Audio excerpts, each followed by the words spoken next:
What's up, everybody? I am Lady Alpha, and joining me tonight is the one and only Michael. I'm taking out his mute. Thank God. I'm not sure anybody can handle more than me. Oh, stop it. So how you doing tonight, Michael? I'm doing pretty good. Interesting show tonight. So I think we're gonna have a lot of ups and down conversation, but it'll be fun to have though. Oh Glad to yeah, be I'm gonna bellyache. You know that.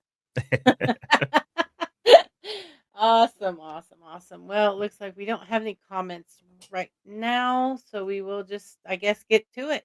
Oh wait, I here. said One it just and it dropped it. pop up. Happy Monday, Michael and Lady Alpha. Happy Monday to you, Bobby.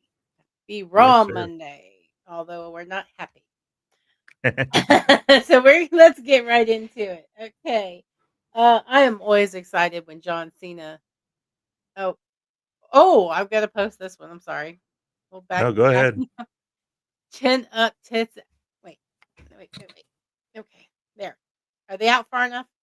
There's not much there, but I mean, chin they up, might tits see some out. side boob from me.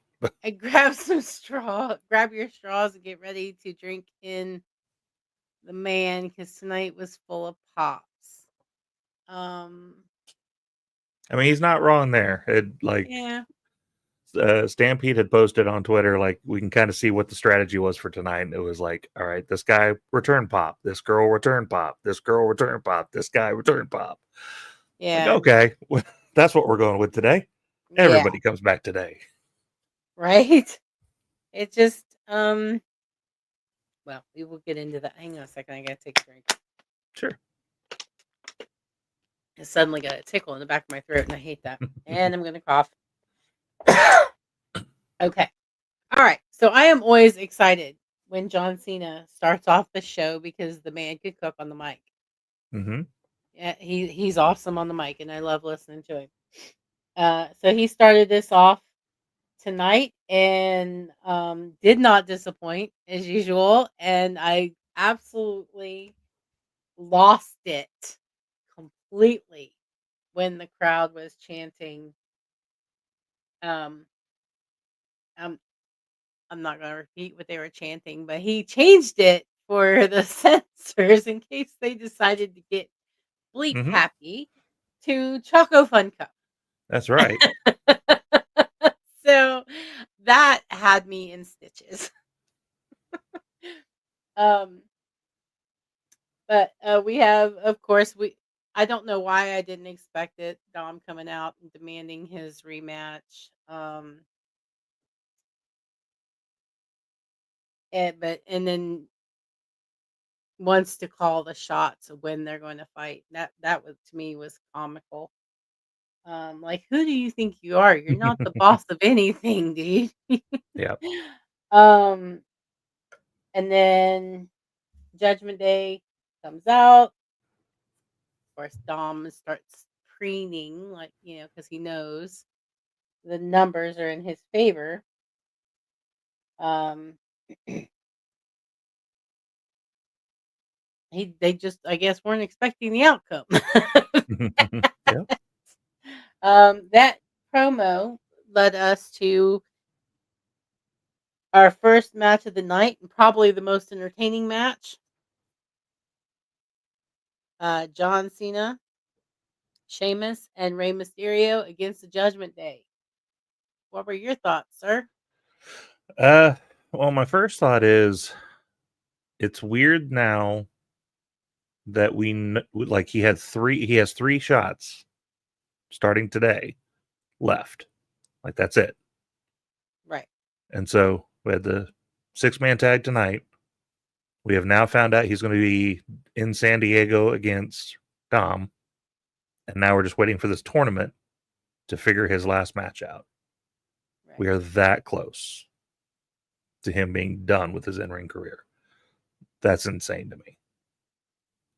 From seeing him slap Kurt Angle in the face, saying ruthless aggression, to he is going to be done. It's crazy.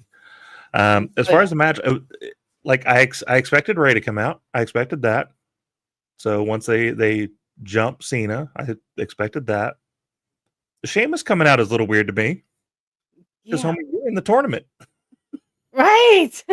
Um, we could have picked somebody else, anybody else. But it was kind of weird he was there. But him and Cena have a lot of history, so could be just Sheamus coming out just to have a fight because he loves a fight. But it was a damn good match, though. And we got to see the trio do the trio do a "You Can't See Me," the 5 knuckle shuffle, which I Yeah. still can't believe they get away with calling it that. Uh, I mean, we have to change the FU and the STFU, but we can still have a masturbation joke on TV. Like, that's crazy. Um, we got to see all three of them do the 10 beats of the Bowron, or at least 2 people try, and Cena be offbeat, which is weird because he's the rapper. Ending with a nice 3-way, like 619 brogue kick, AA. Great match. It was a Yeah. lot of fun. It was. It was a lot of fun. Okay, yeah, I'm sorry, I was clicking on comments. It was nice to see John Cena having another match on Raw before yes. And that he's having fun. That's what Yeah. gets me. He is having fun with these matches and I love it. I'm here for it. Um Likely the right thing, Dom getting the rematch. The Cena title run was never going anywhere. Flip it back to Dom, which is exactly what's going to happen, and I don't agree with it. I don't agree with it at all. I think, Dom had the belt, he's fine, pass it to somebody else. He's got Well, and that. he's a world champ right now, so I don't Yeah. think he needs the IC belt.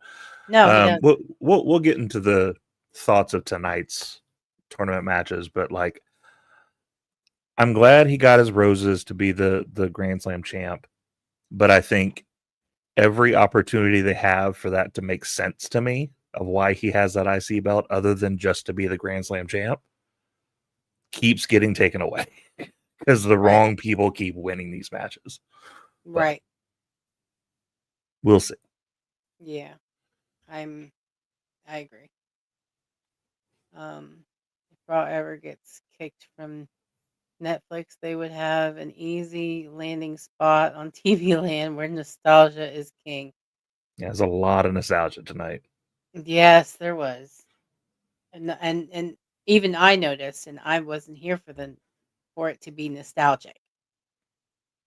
Really. So, okay.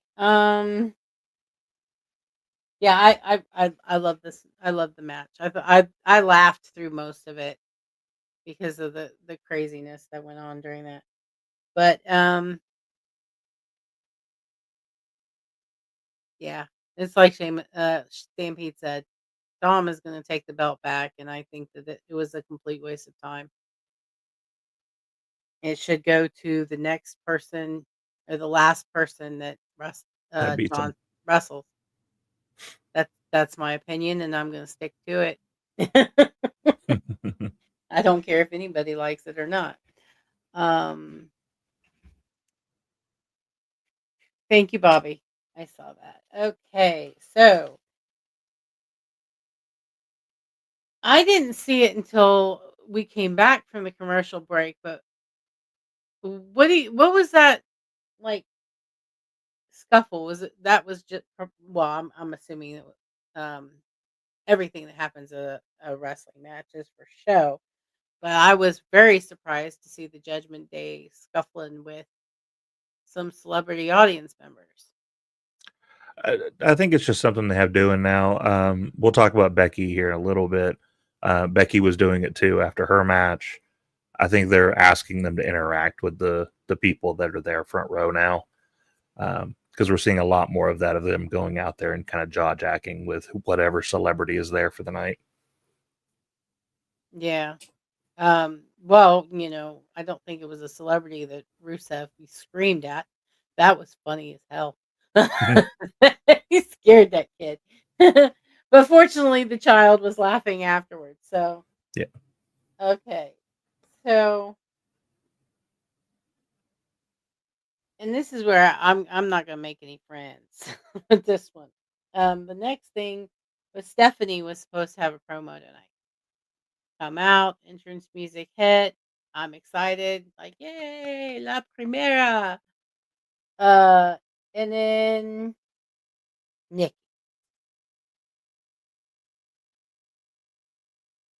Yep. I've officially decided I don't like her. Not because she attacked Stephanie, not because she's a heel, but because listening to her speak tonight, what I heard, she's trying to be all intimidating and everything, and all I heard was a high school mean girl. Kinda, yeah. And That's I'm kind of the like, direction they go with her most of the time. she's in her 30s, pushing 40, way beyond high school. Can we find something else, please? Because no, the high school mean girl thing is not going to fly. Yeah. It's just not, and I don't like it. I just don't like it. So I've had heartburn about this whole Nikki Bella thing since she turned on Vaquer. It's just weird that you can lose all of your matches, and just because you're a legend, you can be like, now I'm going to get a title match. Why? Why do you deserve that? And just like her trash talk wasn't very good at all. It no, didn't make me feel like Stephanie should be intimidated by what's going on, because she essentially just I went out there wasn't and going, I'm intimidated, and better than you. this woman could probably kick my ass in real life, and I was not intimidated. I would have laughed in her face if Yeah. she was talking to me. So I'm like, no, you ain't scaring nobody here. This is not impressive. Put the mic down and go back where you came from. Yeah. I mean, the promo was very generic. I didn't come back to be a sidekick. I'm taking my division back. I want the title. Like, that's all cookie cutter 101.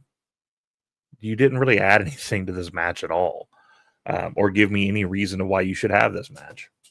Right. The most impressive thing is she's like, well, I'm the one that changed the industry. You're not, but okay. That's WWE's story, and that's what we're sticking with, I guess. Even though the one that actually did it was in the building tonight. Yeah. Okay, let's catch up on some comments here. Stampede, we can count on you for some funnies. The IC title is essentially Cena's gold watch going into retirement. Yeah. He's only Uh, 10 days away from retirement. everyone wants the.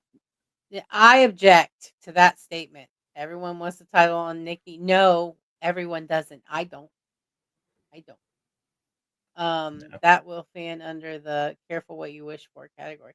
Yeah, because we have gone over Julia having a lackluster run, Tiffany having a lackluster run, and I just have a feeling that Nikki Bella's is going to be the worst Yeah. if she I mean, lands that title. the only benefit to me is like I'm from old school stuff, and to me, the face is always better chasing the championship. Once they get it, usually the face story is kind of boring. I'm the good guy. I win all the time, and that's it. That's usually how it goes. So usually it's better for them to have adversity and have to beat whoever the big bad is. I just don't see Nikki Bella as a big bad. No, absolutely not. She is okay, for lack of a better term. She's essentially a Karen. Mm-hmm. She is the Karen of Raw, is in my opinion. That's Not even that's in a fun way. yeah, no, not at all.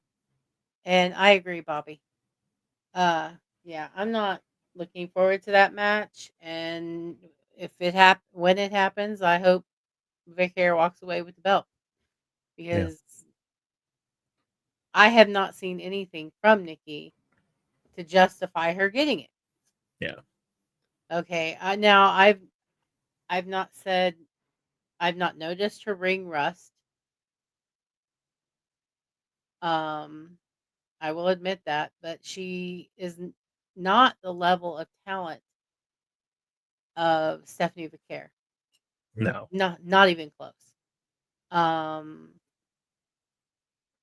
In fact, I hesitate to even put her at a mid card at this point. Is she entertaining? Yeah. In the ring, she is entertaining, but she's not championship material. Not anymore.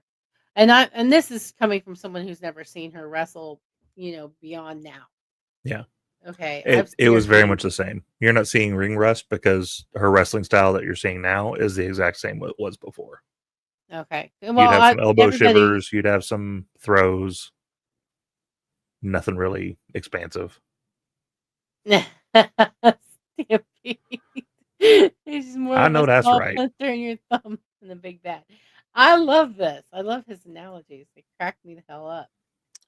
Real quick question though. Was that before or after the backstage thing with Nick, Adam, and Paul? Um, Because I thought the Nick, Adam, Paul thing came first. I just want to make sure we don't skip that because that sets up later in the show. Nick, Adam, and Paul. Oh, I might have. I don't remember that. Oh Okay. God, did I dissociate again? No, you're fine. It Oh, was not here. I mean, during the show. no. It was a split second thing. Like if you would have walked away to grab a drink, you would have missed it. Because all it was so you had Nick and Adam Pierce in the back talking about Paul getting one up on them by signing Drew, and how Drew's backstage right now, and Drew is a menace and always going around the rules and all that stuff. Paul had a nice, funny little moment because they had the two posters in the back, for one for WrestleMania, one for WarGames, and he's on both. Okay. He was like, I really like these posters. But he was just basically saying like, hey, if you think me getting Drew pissed you off, wait till you see what I have now, and then handed him the final contract. And so they look at it. They don't say who it is, obviously, because they want that to be a surprise for later. But they say, oh, God, that'll be fun. Okay, yeah, basically what you just said. Okay, so I must have disassociated because I didn't get up.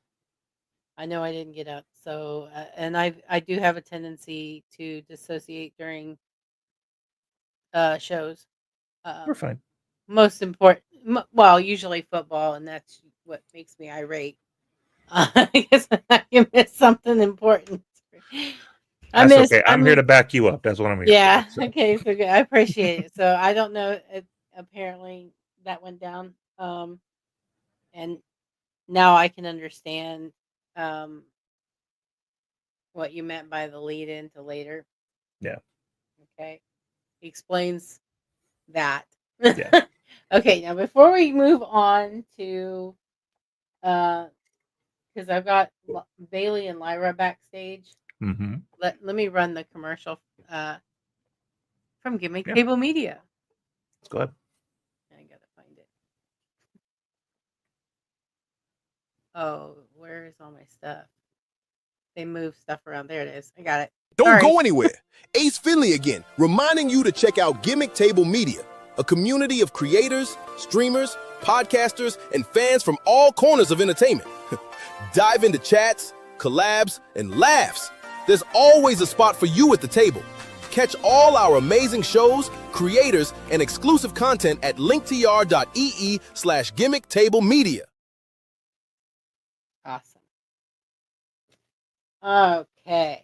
So, so I have no idea what Bailey was telling Asuka and Kyrie, or she's mentioned what they did to her 2 years ago. I was not watching 2 years ago, so. Yep. Well, so a long while back, obviously, when Damage Control was together, I don't know if you remember Damage Control at all. Yeah, a little bit. Mm-hmm. So out of nowhere, we didn't know what was going to happen. We have a couple of people in the ring. It was Bianca Belair and I think Rhea Ripley, if I remember right, who were having a match at that point. During the match, Bailey comes out, Dakota Kai comes out, the Kabuki Warriors come out, and then Damage Control is made. about a year of them doing that act, then Asuka essentially turned damage control against her, saying that it was all about Bayley and Bayley was just being about herself and we could be better on our own. But everybody there spoke Japanese, so they would always talk Japanese to each other. The big reveal was apparently Bayley had learned Japanese, and she was like, I've heard you the entire time talking behind my back. And so that's what she's referring to, is that there was a plan of damage control to kick out Bayley. Oh. Well, that was shicey, but I could see it happening. Yeah. Based on current events. Okay, so Bayley has opted out of joining the heel team for WarGames, which is cool. Apparently, we have to have 5. Yeah.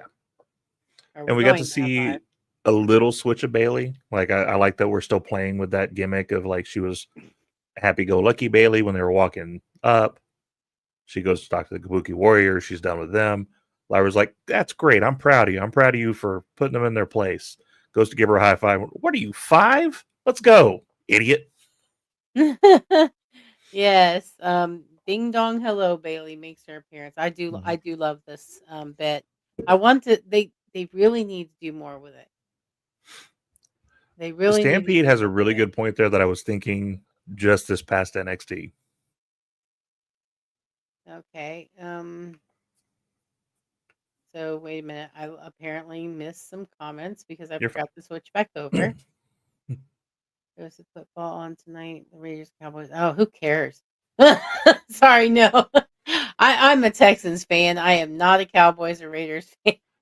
I saw a poll on Twitter that was like, who do you think's going to win? And I was like, I wanted a third option of, does it matter? Right.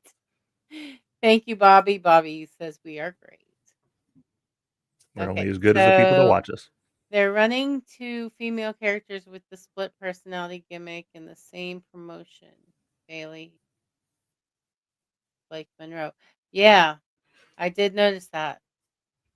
I like how they've got Blake actually seeing her alter ego. You mean seeing Tony Storm? Yeah, that's okay. It's yeah, that's a joke that AEW fans would get. The counterpart that she was talking to in that interview is pretty much the character Tony Storm from AEW, which was her biggest rival in AEW. So it's just weird. I literally thought someone had photoshopped her in a picture that I saw until I went back and watched it later, and I'm like, oh no, that was just her dressed as Tony Storm. Okay. Makes perfect sense, I guess. It was lost on me then. Completely lost on me. But it was an interesting dynamic. It was. Versus the Bayley, because with Bayley you just hear the voices. Yeah. Well, it's one of those silly things of wrestling, right? Because like we shouldn't be able to hear the voices in Bayley's head, but we do. We shouldn't be able to see the other Blake Monroe, but we do. It reminds me of back in the day, there was an issue between Hogan and Ultimate Warrior, where Ultimate Warrior was haunting him, and so we would see him like in a mirror, and other people would be in the room, and Hogan's the only one that can see him in the mirror. And everybody else like, what are you talking about? Why are you freaking out? But we could see it too. And I'm like, that doesn't make any damn sense, but it's pro wrestling, so let's go with it. Well, they do that stuff in TV and movies too. So, let's see. Next, I'm glad that Lash Legend is getting an opportunity in women's war games. Mm-hmm. Yes, I am too. She's those elbows are vicious. Yeah. Oh Jesus! It's just Bayley and Blake back there. RKO him, you idiot!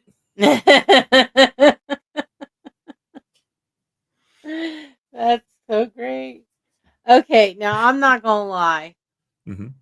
This next match is where I lost interest.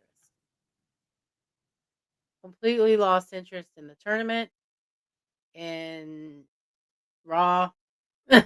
Just my interest. I literally picked up my phone and said, "Okay, I'm good. I don't care anymore. I no longer care about this tournament, and I don't. I really honestly don't. Um, Yeah, I don't and disagree with you with who's moving on. I am a lot less interested in who's going to win this.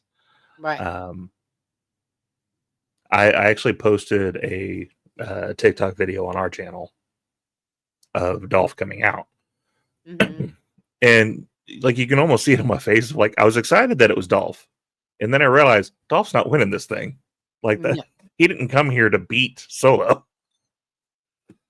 he So was. immediately I was like, oh, we're going to get Solo wins this, and then we're just rehashing that again. Okay. Yeah, it was. Even though Ziggler winning would have made sense because he was one of the best IC champs.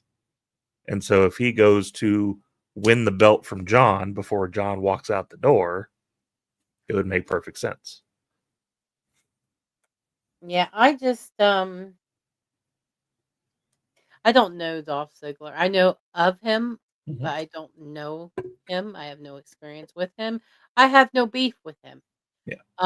My whole thing was they just brought Cardona back and Ziggler back to put, to take an L, Yeah.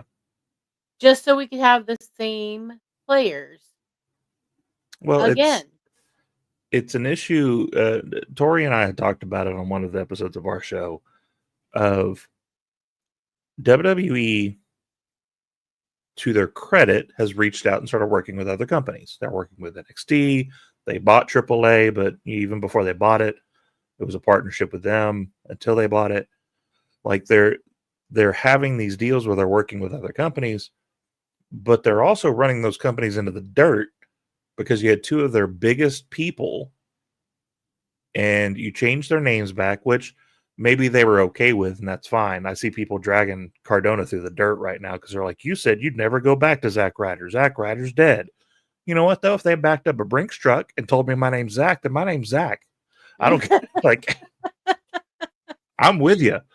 I'll go Right? buy the gear right now. Exactly. but but like they bring them in just to take the L. And it's the two biggest people on the company that you're trying to work with. And you just like you undercut them. So now your people are obviously better than their people. Doesn't make any sense. Yeah. It was an ongoing, it's just a mess. It's an absolute mess. And I was sitting here and I'm going down the list. I do not want to see Sheamus and Rusev again. I do not want to see um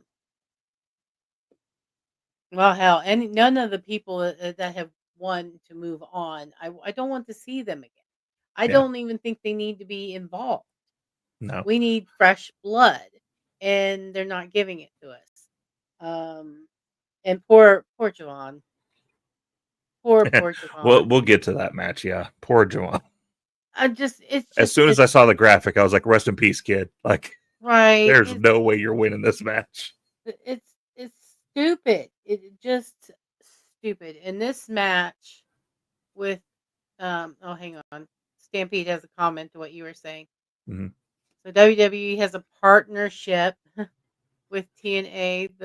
Bring in a guy that goes by Nick Nemeth in that promotion and bring him out as Dolph Ziggler, and that's probably how much they value that partnership. Yeah. Okay. I'm not going to disagree. So I just am not familiar. So with the name changes and all that stuff. Okay, so that's good to know. Yeah, I think Cardona has some new. Well, I'm Yeah, sorry, Zack within like an Ryder. hour of him showing up, they put out some vintage Zack Ryder stuff and some new Zack Ryder stuff. Yeah. Hey guys, Gunther is going to win it. I don't disagree, sir. I do not disagree at all. I don't like it, but that's who I'm calling to it. If they're going to make any story out of this, Gunther retired a Hall of Famer. Gunther then retires this Hall of Famer. And then we're talking about Brock. I think Brock was talking about leaving out at a WrestleMania, like he'd be done. Yeah. So then you build up Gunther, Brock, have Gunther take out Brock too. And then he's the guy that retired 3 Hall of Famers. Gunther is one of the most boring characters they have. He's good. I'm not going to lie. He is good, but he is one of the most boring. And to put all of that and give him all of that, to me, is a waste. It's an absolute waste. I hear where you're coming from. I think the thing with Gunther is it's about who you put him in the ring with. He's going to have a boring match with Cena. Like, that's not going to be a good match. He did okay with Javon, but that's because Javon is amazing and Javon was doing what Javon does. But he's really only great when you put him in there with a Rusev, with a Sheamus, with another guy that they'll just beat the living shit out of each other for 10, 15 minutes.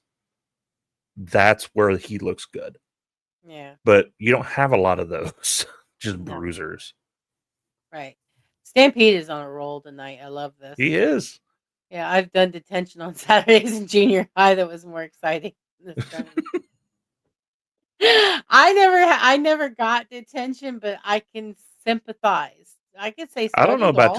about detention, but on the playground I did quite a few POG tournaments that were a lot more entertaining than this. Solitaire is more entertaining than this tournament. Well, I mean, when you get it done on the computer and then you get the rainbow of cards bouncing back and forth from back in like Windows 98, yeah, it was exciting. I loved that. Oh yeah, that was my favorite. Can we put Gunther in there with Levesque and retire him too?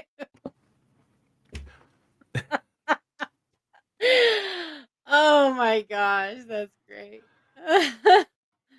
Oh wait, hang on, skipped one. Yeah, he is a throwback wrestler. Like it's not that he's not talented. It's just he doesn't fit today.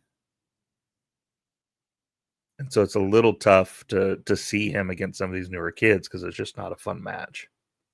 It was essentially John Bender from the Breakfast Club. That's a great movie. Wow. Pulling out the Breakfast Club reference. Right? I was nobody from that movie, actually. I didn't identify with either Molly or Allie. In any of those. I was the invisible fat girl for the most part, you know. So I forget all the names of the characters. I have very bad CRS. Can't remember shit. Got it. And so like I watch a movie and I forget everybody's character's name by the end of the movie. I was more the nerd kid. Like everybody kind of liked him, but he was the nerd kid and nobody wanted to be seen around him. Oh, nerd kid, Anthony Michael Hall. Yeah. I don't remember the characters' names. I remember the actors. Yeah. For the most part, I do. But yeah, but that's a great reference. But anyway, yeah, I mean it also hurts me like the Cardona's match, he hit his finisher. In this match, Ziggler hit his finish. And like you're just burying them, you're burying the finish, you're burying that company. Makes no sense to me while we're doing that match and not having at least one of them go over. Right. Like make it a 50-50 booking. I'm fine with that. But just have one of them go over and put a little bit of fresh blood into this tournament and not just rehash the same things that we've been doing with Cena, because now we're just doing the Cena retirement tour of him hitting all of his old foes. And the only one that's new out of this is Gunther. So that's at least good. That'll be a new person that he's never faced. But I just don't think the match is going to be good. So that worries me too. Right. Now I have a question for Stampede. Dolph and Zach, sorry. I only know him as Matt because I'm from Instagram. I don't even watch him wrestle. So he's just always going to be Matt Cardona. Anyway, Matt and Dolph, um, they're under contract at TNA, correct?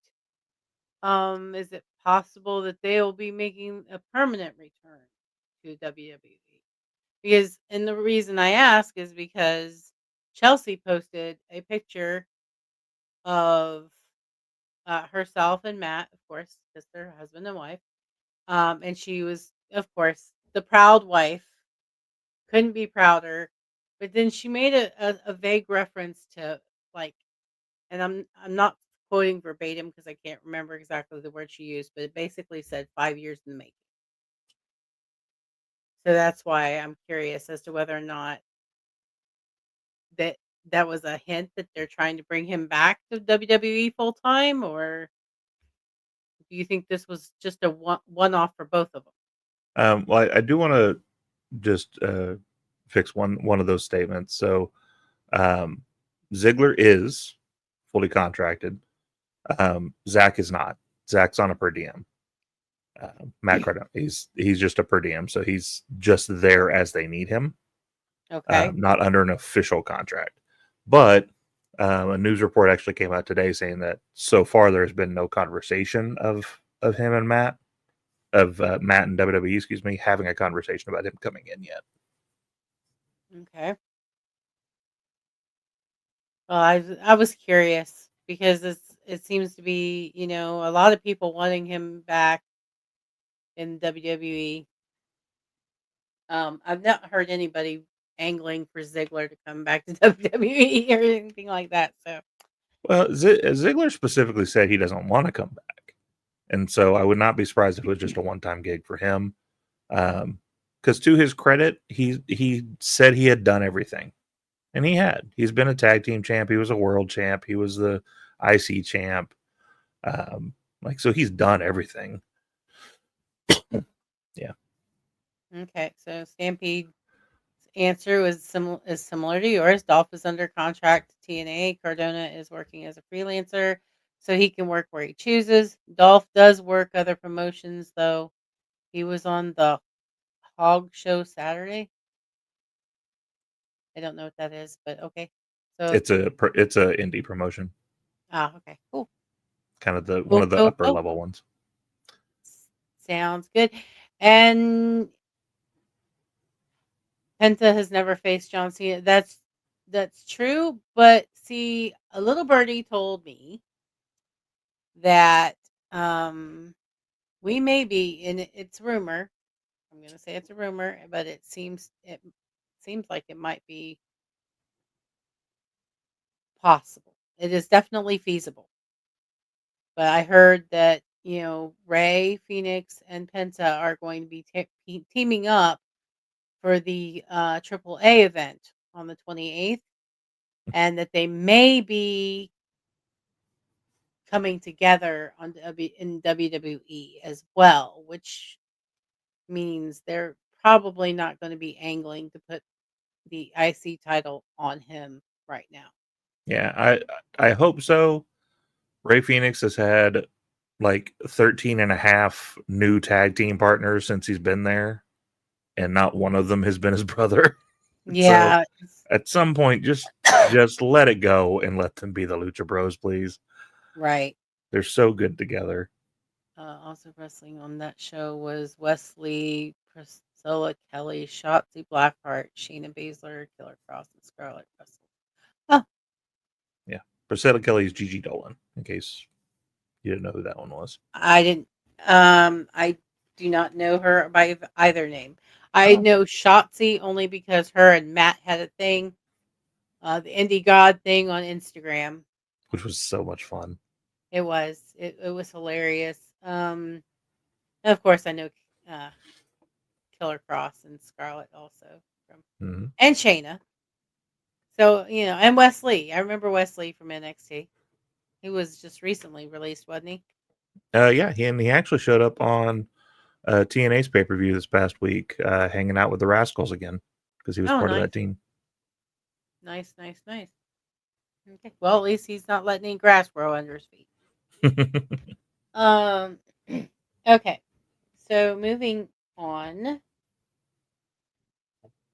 Alexa goes out to the ring by herself, which was, I don't know if it was smart to do that or a dumb mistake or if it was calculated. But she went out there to address Charlotte's abandonment. Um, how did you feel about her promo and what she said? I think the promo is fine. I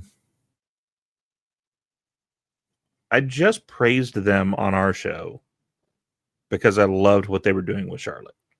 The fact that we weren't just looking past the fact that her and Rhea were, diametrically opposed for most of their career already, and that they've had issues. Mm-hmm. Because usually in these scenarios where we're putting together a Survivor Series team or a WarGames group or whatever, they look past that stuff and they just go, well, yeah, now we're all faces though. So we're all faces. It's fine. We're all good. I like that they didn't let this go. I do think that this kind of negates the fact that we just did that last week, though. Like last week, we just said, all right, I can't be with you because I don't like her. And one beat down, and all of a sudden she's back in the ring with them smiling. Make it make sense. To me, I think it, well, it worked for me because I mean, Alexa took the beat down last week. Yeah. After Charlotte left. So it made sense for Charlotte to not allow her to take another if she was there to, to stop it or prevent it. Yeah. And she's had a whole week to think about things.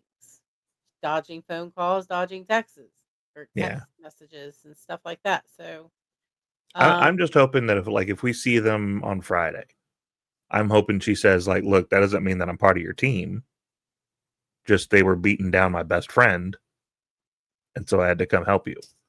Like, let's at least tease this a little longer because we still have until the 29th. We got a couple of weeks that we can still play with that a little bit and not make it a 1 week turnaround of, oh no, now she's fine with you.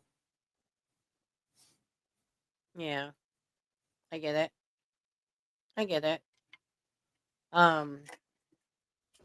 I thought Alexa did a great job. Yeah, no, it's a good promo. Alexa's good on the mic. I think she is one of the most underrated that they have as far as what she can do in the ring because they don't really let her just go. Right. But yeah, I mean, she's always decent on the mic.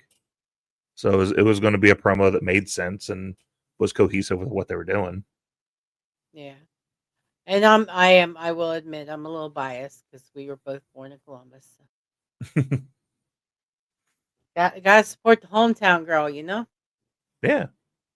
All right. So Plus, she's like 3'5". So. Okay.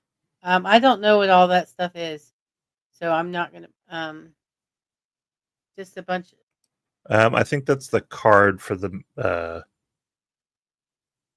For the AAA event. Yeah, I think so. Okay. So yeah, for those who might be interested, this is on the card for the 28th for the AAA event, which I will be watching. Hopefully, well, if I don't watch it live, I will definitely be watching it recorded. And in tradition of say their names and they'll be there, we were just talking about where's American Made.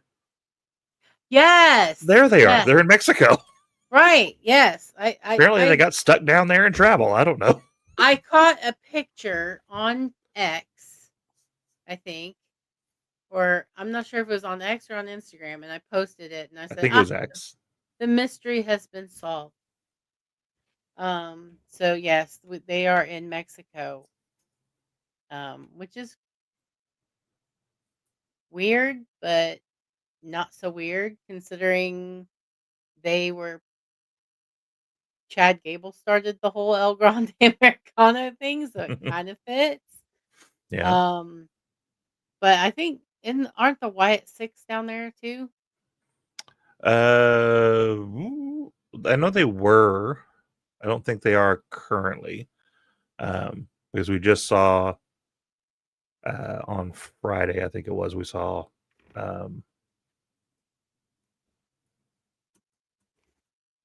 Bo Dallas, Uncle Howdy. There we go. Yes, he was backstage at SmackDown. Yeah. Lurking. Which is another reason, just to kind of get us back on track of the show, another reason that I thought it'd be an easy way for Solo to lose. Because we do some spooky dooky stuff with Uncle Howdy, and he loses. And that doesn't make him look any weaker because he was freaked out by Uncle Howdy. That just, it makes sense. Right. But, well, it would I have don't know. I to don't be book this all stuff. of them because Tonga was out there. Yeah. So it would have had to been all of them showing up at once to make any real impact. But yeah, I see where you're going with that, and I would have loved that. I just like the dark stuff. It's although I don't know, I struggle with the Alistair and Zelina thing, but whatever. Okay, let's see. Bobby says Alexa Bliss always been a favorite of his. Same here. Okay, and Stampede, American Made getting a title shot. Last time they won a match on Raw or SmackDown was May 26th. Wow, that's Stampede. We don't do that here. Win-loss record means jack. Nikki lost 3 matches in a row. She gets a women's title match. Still had a good match. See, okay. I mean, it was a good match. No, that's the thing. I won't say anything against the match. Ziggler could wrestle a mop, and it'd be a good match. He's so great in the ring, and it's to his detriment. Yeah. Because that's why. Because they know they can always put him in there, and he'll have a great match. Yeah. That he never was given the ball just to run with. I gotta give the man his due. Yeah, obviously. I may have not been interested in the match, but that doesn't mean the match was bad. It was just mean I was pissed off and not happy with what they were doing. So yeah, and Solo's a solid performer. Like he pulls in a lot of that like Samoan SWAT team type of feel. He just goes in there and like does what he does, and that's fine. There's nothing wrong with how he works in the ring. Right. Oh, looky. What's up, CJ? My dude. I caught like the first 30 minutes of your show before we went live, man. Doing a great job over there. I unfortunately did not. I was back here trying to fix things because apparently I smeared my lipstick somehow. I don't know how. I just watched wrestling. How the hell did this? You should have just went live with it. Little Joker aesthetic, that'd have been fine. No, it didn't look like that. I smudged it in a weird way up here. Oh. And not down here, which is where I'm used to doing, because when I eat and stuff, I'm used to smearing it there. But no, it was up here. I had it all smeared up here. I'm like, what the hell? So I had to fix that. So that's okay. Yes, Bobby, I can see that. I can see him being a future Hall of Famer. Yes. I always feel a little weird by that statement though, because there's some people in the Hall of Fame that I don't think should have been. So yeah, of course Ziggler should be in there. Drew Carey's in the Hall of Fame, for God's sakes. Oh God. Yeah, put Ziggler in there. Yeah, there's too many people in the Hall of Fame that don't belong. Solo had the right person in there to make him look good. Yeah. I will agree with that. I'm just like I said, I was just. I think Stampede's the one that said that on Twitter too. Like that, either that or you and someone else have a great mine versus mine there, because his cell work in there was insane. I love how he works. For some reason, didn't stream to my X. Weird. I don't stream to X, so I could. I don't know if I could, honestly. Yeah, you could. Yeah, you can do 2 things at a time. With Tony's. What's that supposed to mean? What is that? Is that good or bad? I think that's good. It's like, no, I've seen Tony Storm. I couldn't pull that off if you hired a dozen professionals to Ma'am, make yes, me look you like could. her. So anyway, You got the hair color, the red lipstick. well, yeah. We just got to get you one of those like 1942 wrestling outfits that she wears. Just a bodysuit with animal print. Oh yeah, I don't do animal print. I don't do animal print. I am not a fan. I'm not a fan of that look at all. But anyway, before we move on from the Alexa Bliss promo, so obviously the heel group comes out there, all the faces come in. I love the fact that Io popped Charlotte, and that was funny because on one side of the ring you have Charlotte and she's holding her little buddy and hugging her, and then Io just kind of looks at her and then like runs in and hugs Rhea, and then looks at them like I could do that too. And just Charlotte had a little chuckle by it. She is adorable, and she's like she's so funny. She is. She absolutely. That's one of the reasons why she's one of my favorites, because she is so cute and she is just personable. She's so personable. Sorry, we have a cat butt on the stream. Cat butt on the stream. I'm used to it, because Autumn's two cats are. Here's our cat tax for the internet. There you go. Aww. So the aftermath has its own feline star too. So there you go. Now I have to find one of my cats and bring them in here for Friday. Then we're good. We have cats on all 3 shows. Okay, so hang on. What is this? This is a question. Will we see an advantage match for men's and women's for WarGames? Yeah, they just discussed that tonight. The men's for sure is going to be in Oklahoma City. Unfortunately, I will not be there. I would love to, but I think I've spent a little too much money this year. However, I did find out they're also coming to Tulsa, which is where I'm at, in January. So I might try to hit that one up. AEW, excuse me, not WWE. Okay, so cool. That one I may be going to. But no, yeah, so they are going to have the advantage match for the men for sure. I didn't hear that they said the women, but I would assume if we're having a men's one, we're going to have a women's one too. Oh, nice. And just make sure do you understand what the advantage match is for? No. So in I was getting WarGames, ready to ask, but I had to clear my throat first. That's fine. So in a WarGames match, you got the 5-on-5. 2 people start the match. The advantage is which team gets to have the next person come out, because then they come out one at a time in the timed intervals. Right. So that part I remember. The advantage match would be like, team, we'll say like Drew gets picked for their team, Punk gets picked for their team, they have a match. Whoever wins that match, that team gets that advantage. So the 2 people start 90 seconds or whatever they decide the interval is going to be this year. If the faces win, then the face gets that next person out. So then you get a 2-on-1 advantage for 90 seconds. Oh, wow. Okay. And then it evens up, and then it becomes 3-on-2, and so on and so forth until you get all 5 in the ring. Yeah. I just did the this for the WarGames match. I did the history of the Wrestling Divas. So yes, I did remember that part. I didn't have any information about the advantage match. So yeah. Thank you for filling that in. I learned no problem. New.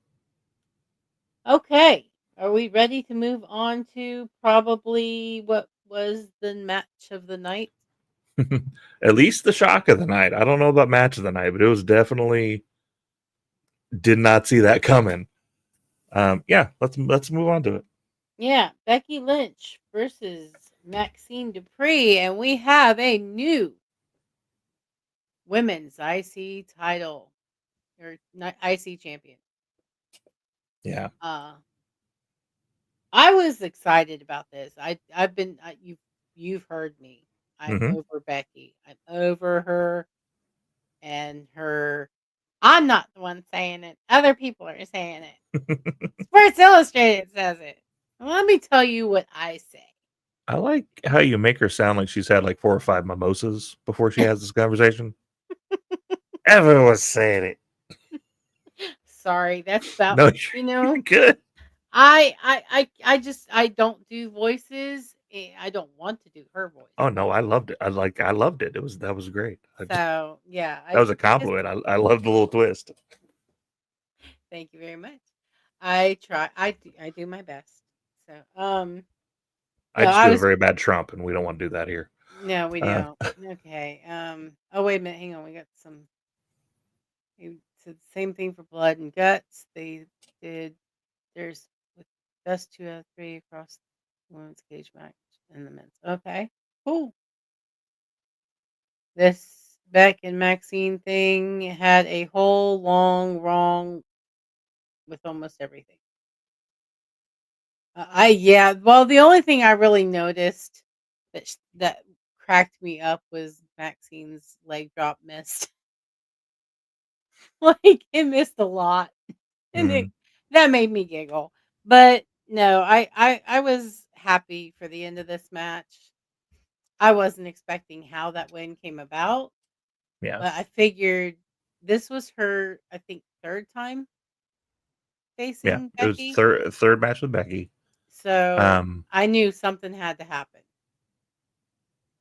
so Uh, like earlier when I talked about like if Uncle Howdy would have done something with Solo, um, I like the way this worked because AJ Lee comes out, distracts Becky while Becky's trying to cheat a little bit herself, and then turns around into a crossbody off the top rope. I'm great with that win. It doesn't make Becky look weak because she was distracted, got caught, quick win. I'm good with it. Um, it sets up AJ and Becky, which we were still kind of clamoring for since she was there at WrestleMania. And I look at Maxxine Dupri, and this will be one of those like the older fans will understand this reference. I see her as Kelly Kelly. Kelly Kelly had started and she was basically just a model. She was hired to be a dancer in a cage for one of the shows that they had. But she worked her ass off and became a decent wrestler. Now, was she, catch as catch can, you know, prominent wrestler? No. But she was good. She put on a very interesting and talented match. And I see that with Maxxine. Maxxine does make mistakes because she's still green. I mean, her first match ever was a match that she had after the whole Max Dupri, Maximum Male Models, after all that stuff. So her first match was after she joined Chad in the American Alphas. So she hasn't been doing this very long at all. Giving her the title, I think, was the right call. I don't think she'll have it long. We'll drop it to somebody else. But this was a good way to get it off of her because AJ Lee and Becky do not need the title. That story can be told without a belt. right. And we can easily put that belt on somebody else now. And it's a good notch on Maxine's belt. Yeah. Oh yeah. Give her a Absolutely. nice little title. Yeah. Start build. She's fairly young, isn't she? Yeah. She's if she's just getting started, then it's a nice, I guess, first belt. It is her first, right? Yeah. All right, let's see. We got some. Yes, she is number 3 to hold that title. Very curious to see who's going to hold it next. Um, you're going to bring back AJ to start up a feud with Becky. Do it after the match so Becky doesn't look like she has the attention span of a pet rock.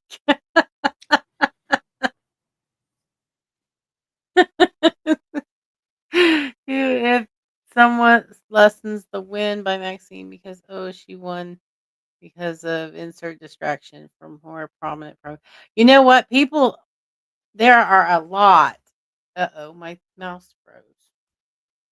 Or my pointer froze. There we go. I got it. All right.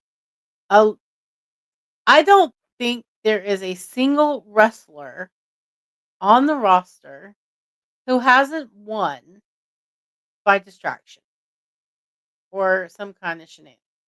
So I don't look down on her at all for that. I Yeah. don't think it diminishes anything because if it diminishes her, then it's going to diminish everyone else who does it. Dominik Mysterio. Well, and I think like I definitely see where Stampede's coming from. I will say though, I think that is the point. Um, I love this match for the night because it shows me that someone's paying attention and making stories, and some people are not.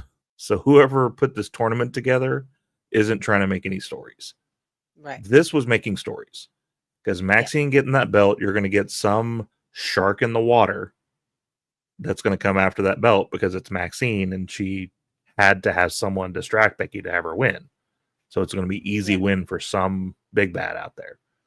Right. It sets up the AJ Lee and Becky thing, which we all wanted to see anyway. So like this to me was match of the night just for that fact of it seems like whoever put this match together was wanting to make some stories Yes. and not just have matches.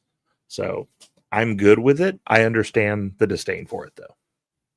Oh, this is a good point. Yes, as a member of Judgment Day. Yes, I'm guessing probably Roxanne. Roxanne. Honestly, I'd like to see Raquel. I think in similar of Maxine's been working her ass off. I think Raquel, after taking a lot of advice from Kevin Nash, has really stepped up her game. And I think if you put that on Big Mommy Cool, I think that goes. I think that works. Yeah, but isn't she kind of like on the fast track for the women's title though? I don't think they're thinking of her at that level, to be honest. She stepped up her game. I don't think they see her in the same light as the world champs that they have right now. Okay. Wasn't so much the result, it's the route those chose to take tonight to get to their Yeah. results. And I feel you there. I think looking at that story, it was necessary because how do you get her to win that match knowing that she's that green? I don't see her beating Becky clean. Now you could do a surprise roll up. You could do all sorts of things where it's just out of nowhere. But the whole thing is she's been working on submissions and she's been working on her wrestling. And the only thing I think that would have been cool is if that last ankle lock that she got her in, if that's where she tapped. Because she finally grapevined the leg, which was the thing like it's a wrestling trope of like an ankle lock is fine and good, but they're always going to get out unless you grapevine that leg. Once you grapevine the leg, it's over. But Becky Right. got out of that too, so. Well, I was kind of impressed with the way Maxine was getting out of the armbar. Mm-hmm. That was pretty impressive to me. Yeah, her stuff on Instagram that she's been doing with Natty is very impressive. The problem is getting a partner that can go with that too. Right. That's the hard part. No, absolutely. Well, I like I said, I thought this was probably match of the night because it was the only non-disappointment aside from the first match, but that was just for I think for entertainment value more than anything. Yeah. This one was the outcome was somewhat of a surprise, and well,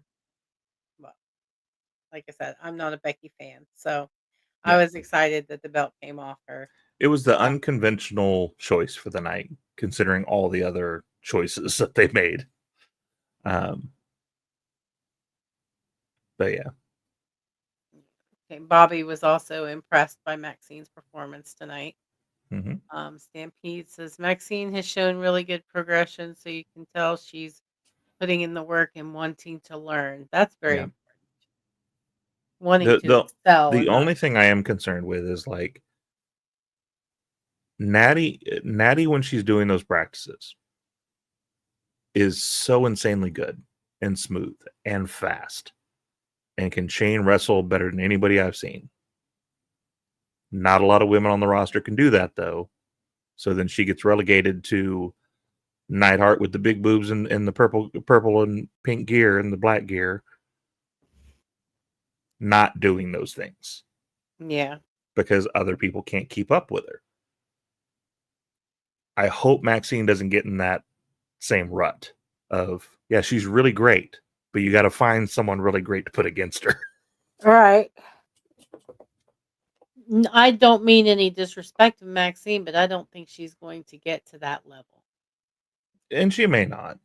But I mean, just the advancement that she's done in what did Stampede say up there? 20 matches, 50 matches. And the 50 matches that she's done since she started, like, she has increased so much. Well, yeah. I mean, I've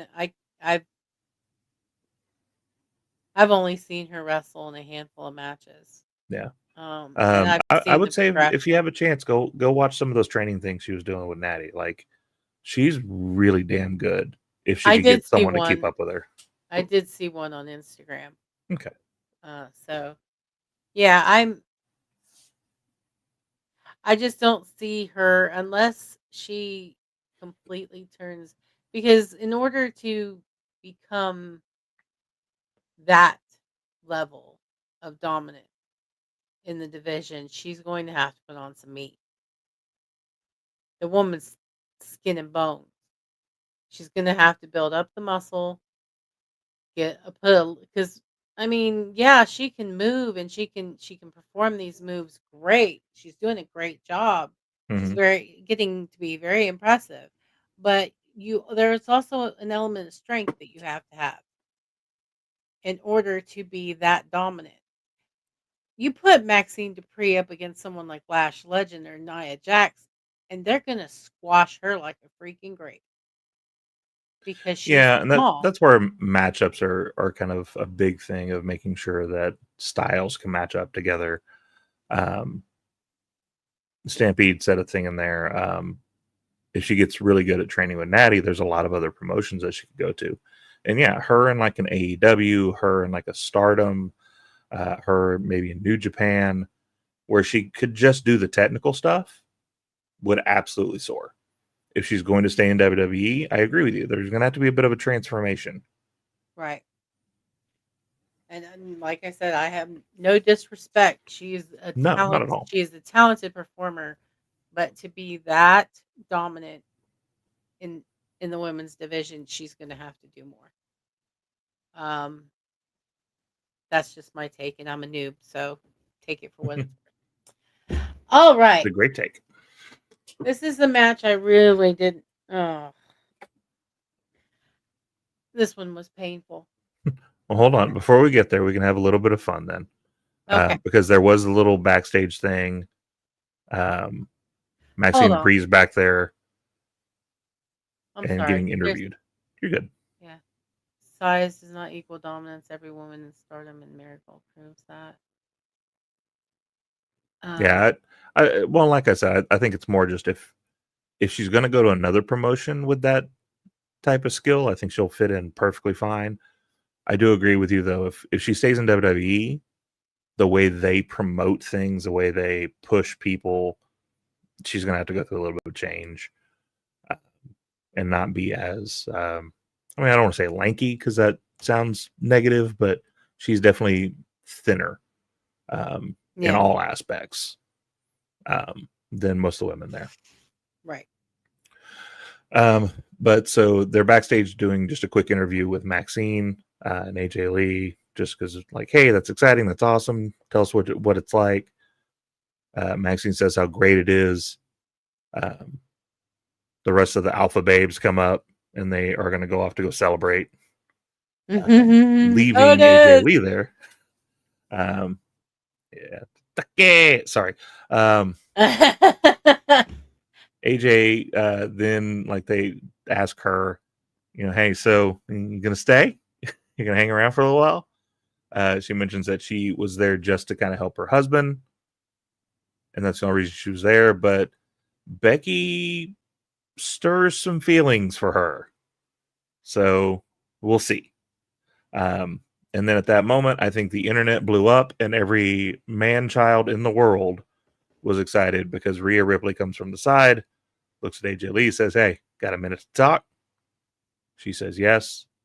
They go arm in arm off the screen,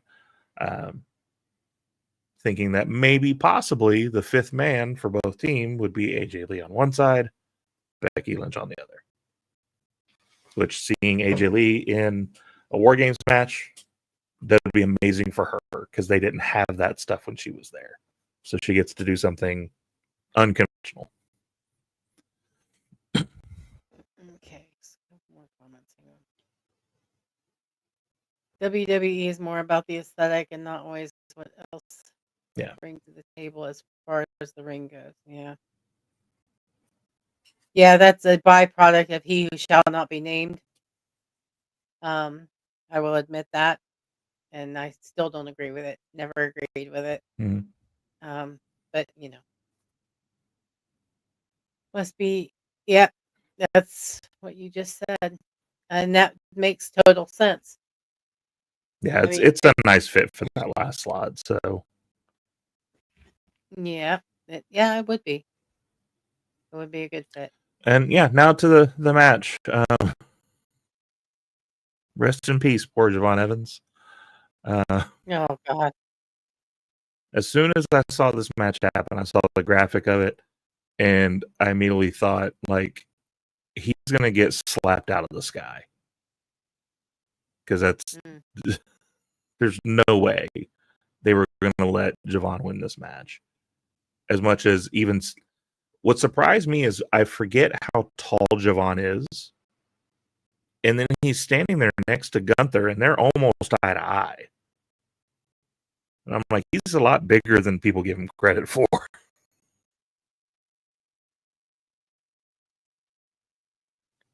Well, I knew he was. I knew he was fairly tall. I mean, you got to have some leg Mhm. to get as high as he To does. be on so some of those. bouncy. Yes, bouncy. Love the bounce. So yeah, I just can't with this match. He did a great job. I'm gonna give my boy props always because he is a hell of a flyer. He is a hell of a performer. I just, mm-mm. I just can't with this because again, it's the same thing, Yeah. Well, and and I'm over it. the story of this tournament to me, except for the first couple of matches, because the first couple of matches you had Rusev and Shinsuke, Sheamus and who did Sheamus face? I don't remember. Rusev? No, Oh it no. was Rusev and Shinsuke, and then Sheamus and somebody. But anyway, despite who that was, like the point of these is like they're putting people up against people that can make them look great. Javon did make Gunther look great because Gunther brutalized that kid, and he still got to get his stuff in. We had cross bodies, we had frog splashes, suicide dives out to the outside, and Gunther took all of it. I just wish this could have been a surprise of like, hey, this kid did it, or hey, Ziggler did it, or hey, like some sort of surprise out of this. But it seems like Something different. all of these things were like, who can we put in this ring with them to make them look great? And it did. Like this made Gunther look dominant because most of the time of him being in the ring was him walking around kind of laughing at what's going on, of how bad he's beating up this kid. Yeah. It was brutal and it broke my heart. Hang on. Real quick, let me. Mm-hmm. Good night, Bobby. Sleep Good night, well. Bobby. Thanks for coming in, kid. What do you mean? What was up with his knee pads? With Javon's or Gunther's? Yeah, I don't. Was Gunther wearing knee pads? I don't remember. I don't think. Yeah, no, I don't think Gunther does. Now that I They said that, could have set Javon up with a first round matchup. He would have won and then done the match with Gunther for him to lose. Javon's. Okay, what was wrong with Javon's I'm not pink? sure. You're gonna make me look now. I know they were pink, but then his pants had um pink accents. Yeah, I mean they just look like they've got like it's diagonal cut and it's half designed, half of it's pink, half of it's blue, and he's got blue inset in the design on his tights. Yeah. I mean, it looks a little out of place because you don't see the blue unless you're like really close to that logo. So maybe that's why it looked off. But he does have a little bit of blue in the logo that was on the back of the tights. Okay. So I hope that answers your question because I'm not sure. Yeah. Well, our last tidbit of the night. I've never been so pissed off and happy at the same damn time. I just Right. I see my people. yeah. Paul Heyman comes out. He introduces his team: Solo Sikoa, Bronson Reed, Drew McIntyre, and then the surprise person we hadn't, said who that was yet. But so then they get interrupted from that announcement. Punk comes out, does his full entrance, and he's standing at the edge of it there, and they're all like begging him to come in because, of course, it'd be 4-on-1.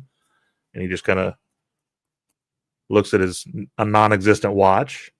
And then we hear the Jey Uso's theme. I want to say that specifically. It was Jey Uso's theme, not the Usos theme. And Jimmy and Jay both came out to it. Disrespect. Either give him his full entrance or have it be the Usos music. Right. So they come down. Jay looking kind of like a reject from Weekend at Bernie's. He had that bucket hat on. I hate those hats with a passion. But after he took that off, though, both of them looked tough. I'll give him that. But I love that he threw his glasses and his hat into the audience. Yeah, just tossed that it. was great. But it did give me a little bit. So there's a meme of Matt Hardy is getting beat down in the ring, and the surprise was that Jeff was coming back. And so Jeff's music hits. He's on the ramp, and he does the Jeff dance instead of running down to help his brother who's getting his ass beat. Them yeeting at the top of the stairs gave me a little bit of that energy. So I'm like, you realize that all four of them could just jump out and beat Punk right now while you're yeeting down the ramp here. But whatever. And then Cody's music hits. I almost expected Cody to come from like a different direction though, because then you surround the ring. But whatever. Doesn't do as well, which I'm glad he didn't, because again, I would have been a little weirded out by him stopping to do his woe while we're doing this whole thing. But they all get into it, and then Punk gets the upper hand on I want to say it was Logan Paul that was in the ring at the time. Yeah, it was. It was. He got the corner knee. He did the bulldog, about to make him go to sleep, and then the red face monster himself, Brock Lesnar, comes out. I hope someone stole that damn cowboy hat that he gently placed right by the crowd. But he comes out. Him and Punk go out a little bit, and then OTC's music hits. Roman Reigns comes out. And huge Superman punch. As much as the bad as I could say about Lesnar, when Lesnar wants to sell for somebody, he sells his ass off.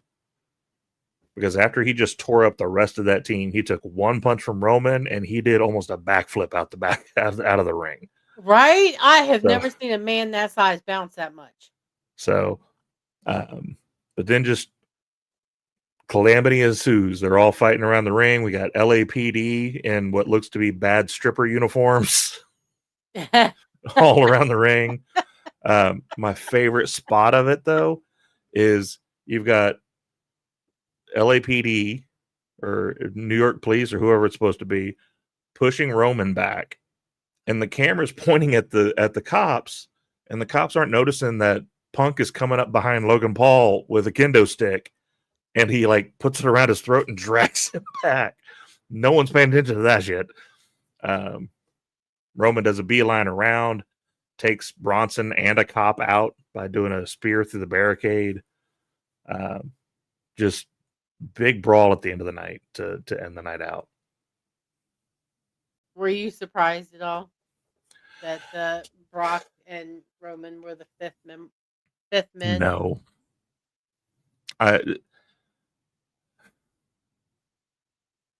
I'm glad I kept the TV on because I'm a big proponent of as soon as that, big purple monster comes on my screen, I'm going to turn it off because I'm not interested at that point. Right. But to see Roman come out, that was very smartly done for them to have Roman come out the same night because that will keep people watching. But I wasn't surprised by who it was going to be. I mean, we had the Heyman talk to Brock saying, hey, we need to talk later a few weeks back. And so that obviously was leading up to something between him and Brock. There's one spot left in the match. Why is it not going to be a Paul Heyman guy? Especially since it's facing two other Paul Heyman guys. It just makes sense. Right. And the crowd's been chanting OTC for the past month. Yes. So I think everyone knew that Roman was going to be that last man. I think they just wanted him to come back. That too. But I'm kind of curious what the arm sleeve was about, though. Because he had a compression arm sleeve on his right arm. That is perplexing. Yeah, because my last thing that I said to the television before it went off was because Roman, after he sat up, after going through the barricade, he sat up, and that was the first thing he grabbed was his arm. And I'm like, oh, that was smart, genius. Hurt yourself before WarGames.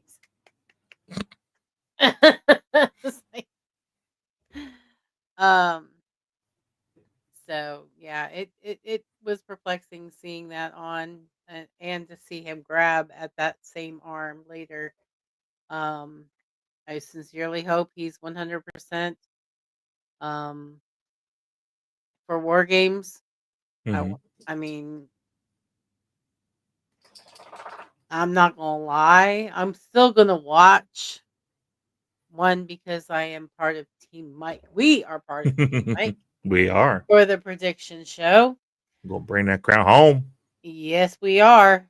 And I lost my train of thought. You're going to continue to watch anyway. I'm going to continue to watch because we're Team Mike, and I'm going, I want to participate in that contest, obviously. But I like Roman. I like the face team. I enjoy watching them in the ring. A lot of some of Cody, CM Punk, the Usos, Roman. I like seeing them in the ring, and to see Punk and Roman work together again is going to be kind of a hoot, I think. But there are other aspects of the PLE that I'm interested in, especially if AJ Lee joins the face team. I'm very excited to see what she'll do. Yeah. I mean, here's the thing. Like I never try to go too hard on legal issues, on political issues when we're talking about wrestling, because wrestling's just supposed to be fun. It's supposed to be a release for us. I will continue to watch unless they go completely hard on one side or the other. I kind of understand as a business why they're doing what they're doing with Brock, because nothing's been charged against him. So legally speaking, he hasn't done anything wrong yet. Right. But I mean, my thing is, if you're going to put him in this large storyline, what happens if those charges come back and they find out he did something wrong? Like, you're going to have to rip him out of that quickly. Very quickly. And give him the Chris Benoit treatment of, we're never going to talk about this guy ever again. Yeah, I think once he's gone, or okay, I'm going to be fair about it because I don't know all the details, don't want to know. I know it's gross. I know some of the details. I don't want to know anymore. I know it's gross. I know how severe it is. And if it comes back that he did something wrong, then I will happily introduce him as the next resident of the Divas Island of Irrelevancy. I will proudly do that. But for now, I'm trying to give him the benefit of the doubt. I'm still not happy that he's there. I thought, his match with Cena would be a one-off, and then maybe he would come back for WrestleMania for his retirement match, which I was okay with. But I do not want him to be a permanent fixture. No. I don't. Well, and I don't think he'll ever be like a constant figure ever again. He'll come back for these, pop holy crap moments. But he is, we have our own list over on Kicking Out too. I'll use the PG version here. It's called F That Guy Club. It's Rick Steiner and him. That's pretty much who's in that list right now. So Rick that's Steiner. Yeah, Rick Steiner. Braun Breaker's dad. Uh-huh. He's what he do? Said some very anti-LGBTQ, very anti-trans stuff to a wrestler in the community at a signing, and has never apologized, has never made reference of it again, of like, yeah, I shouldn't have said that. Just kind of ignored it and moved on.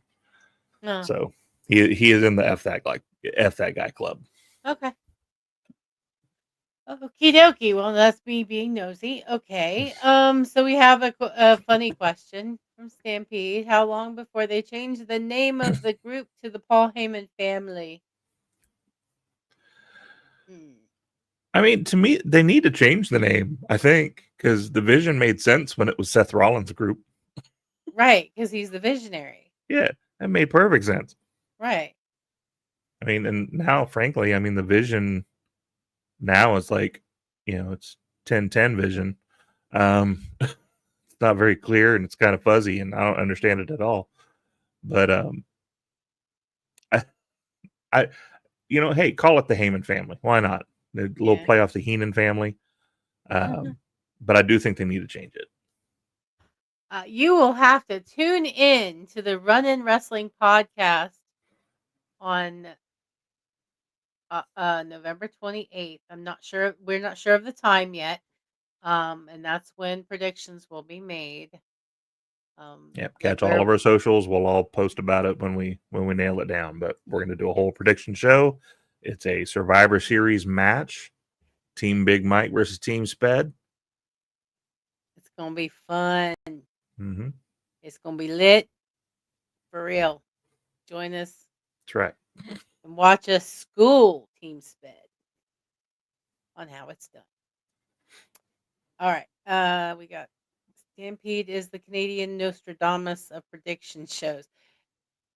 Yeah, his perfect record. He doesn't even watch WWE, and he had a perfect record last PLE.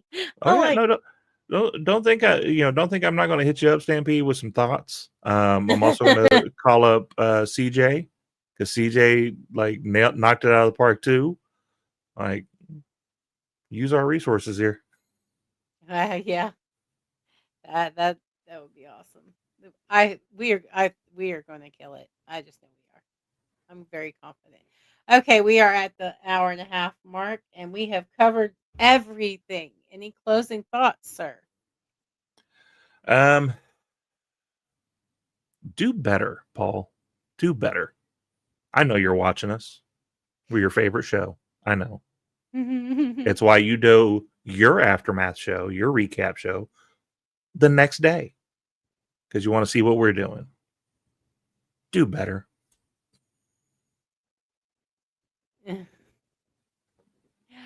I second that wholeheartedly. The bookings have been very lackluster lately, so yes, I agree. This was a very disappointing show. Um, but a lot of them have been disappointing of late. Um, as I said in the comment I posted on your very page, hire somebody with an imagination, please. And that being You know, said, our last episode, we changed up our 3 count a little bit. And so we talked about things that we would change to make wrestling fun again. mm-hmm. I'm going to say it here, just like I said it there. Hire a creative team for every division. The women's should have their own creative team. Tag team should have their own creative team. Men should have their own creative team. Because then that way you have a group of people focusing on that division and that division alone. Tell them you get 40 minutes of Raw. That's all yours. Fill up the 40 minutes with whatever storylines you want to work with. And that way it focuses on that. But Yeah, we're losing way too much stuff just kind of to why are we doing it? Paul needs to step aside. As Booker, if he's the one doing the bookings, he needs to step aside and let someone else do it. Because I think he's filling the he who should not be named role. I don't think he's actually booking the things, but he's the final say so. They bring it to him and go, here's what we're gonna do, and he might tweak it. I think we need to get some newer blood in there. We still have a lot of the old regime that's back there in creative. Yes. I think we need some new blood in there, some new ideas. Absolutely. Absolutely. Young blood. Because we, the show for the fuck. Yeah, I lost my word. The entire organization would benefit from an overhaul in their creative departments. We can't see real evolution until we get rid of the old mindset.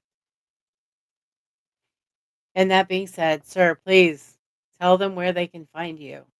You can find me directly on X at Horror Wrestling. Let me say that very specifically, Horror Wrestling. You can find me and my partner Tori. I love the little logo right there. At Kicking At It 2. We do Tuesdays and Thursdays. Right now, we're still discussing whether we're going to do 8 p.m. Central or 9 p.m. Central because we moved it and then realized we kind of liked not having to rush when we got home to hurry up and get on TV. So that may still stay at 9 o'clock. I don't know yet. And I also want to go ahead and point out that on Thursdays, we do a Twitch stream as well. So that's just us playing games, having fun. But in January, we're going to be starting a new show. And it's going to be rotating cast of characters. I'm going to be the only anchor of the show. But people are going to come in and we're going to start talking about mental health. So we're going to call it the Open Challenge. Literally, people can come in, talk about their experience with mental health, their thoughts, things that may help other people. Try to break that stigma of people not talking about it. We want to do the first episode in January because it's after the holidays, and the holidays wreck people's mental health because there's a lot of toxicity wrapped up in holidays that we don't talk about. Yes. And you will likely see my face. Likely see my face popping up a lot on the mental health show as well. As well, we all know that I am mental. You're an advocate. In many, many ways. Anyway, you can find me. Oh goodness, here's a list. Okay. I am only predominantly active on X for socials, so you can find me at Lady Alpha KK. Monday nights, I'm here with this handsome gentleman talking about Raw, bitching about Raw, whatever you want to call it. Keep saying handsome gentleman. You cut that out. We're gonna fight. Um, and on Tuesday nights, it's 6 p.m. Eastern Standard, 5 Central. You can find me on the Wrestling Divas podcast with my friend Autumn.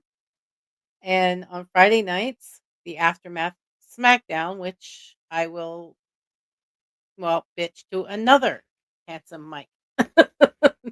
Your That favorite, one I'll agree with. Big Mike, will be joining me on Friday, or joins me on Fridays to talk about SmackDown. Oh wait, here's a comment for you. Stampede says he would be very open to doing that show in January. Absolutely. As I start building things up, we'll talk about who's going to be on the first show. Right now, I'm trying to fix because I'm going to lean on StreamYard a little bit for the help of it, just for the camera part of it. Everything I'm still going to go from OBS, which is how I normally do things, but just for the camera look of it, because it's harder to do that in OBS by itself. Right. So I'm trying to get that fixed for Tori, because Tori for some reason can't use StreamYard. I don't know why. It lags for her and glitches, and so I'm trying to figure that out for her. But so as we get closer to January, absolutely, we'll look to see who we want to have on that show, because I want more than one person. I want it to be a round table every time we do it.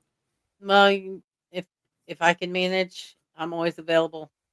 So, and like I said, I have a whole laundry list of stuff I can share. Just find an episode and stick me in it, and I'll find something to talk about. Trust me. No, I'm teasing you. But I am open anytime you want me on. All right.